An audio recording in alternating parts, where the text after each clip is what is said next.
الاتيكيت الاسلامي لجلوس الرجل مكان المراه او الست دي مش من المحارم وقامت من المكان اللي كانت قاعده فيه فما تقعدش مكانها مباشره.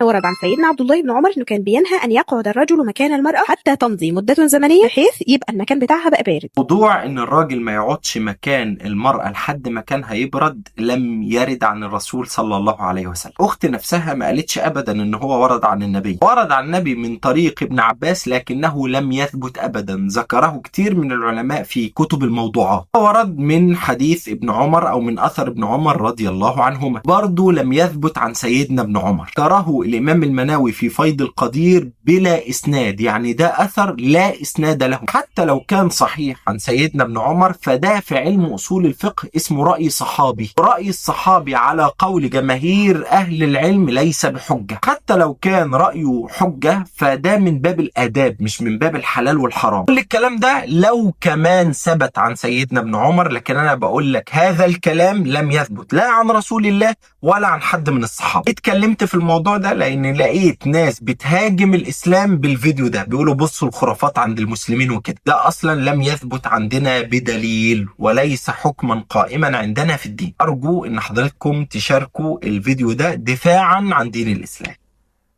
انت ما بتصليش ليه يالا؟ في ايه يعني؟ عندك عذر مثلا؟ قول لي. لو في عذر منعك قول لي، ما تتكسفش مني. اصلا مش غريبه يعني احنا بنسمع حاجات كتير غريبه اليومين دول، فممكن صلي. صلي احسن لك بدل ما اجي لك البيت وساعتها هتزعل مني. ما تفتكرنيش كيوت، انا كيوت بس لو ما صليتش ممكن ازعلك. لكن يعني ايه كور؟ ردا على الشيخ علاء في هذه المرئية، فكلمة كور تعني جوهر الشخص أو لبه الداخلي، فيقصد بها أسلوب هذا الشخص أو جانب من شخصيته. فإذا رأيت مرئيات من الشيخ علاء اعلم أنها جانب من شخصيته أو انتوا كبرتوا الموضوع قوي يا جماعه. يعني انا حاسس ان الخطوه الجايه هيطلع ناس يقولوا اختلفوا العلماء في معنى كلمه كور ورأي الجمهور كذا وهناك قول آخر. ربنا يبارك فيكم وواصل لي محبتكم، ومتشكر جدا للأخ اللي طلع شرح معنى الكلمة. جملته أو لغته العربية جميلة قوي قوي وأسلوبه شيق. ربنا يبارك فيه وجزاكم الله كل الخير. شكرا. هو أنا كبنت ينفع أتفرج على فيديوهات رقص؟ لا، ما ينفعش وحرام لثلاث أسباب.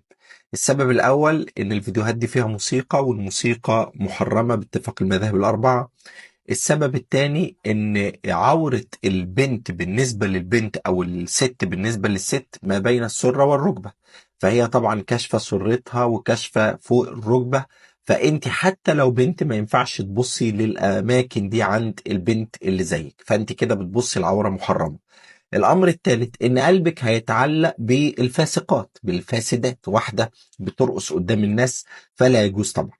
فعشان كده لا يجوز أنت كبنت تشوفي فيديوهات الرقص دي، هذا أمر محرم.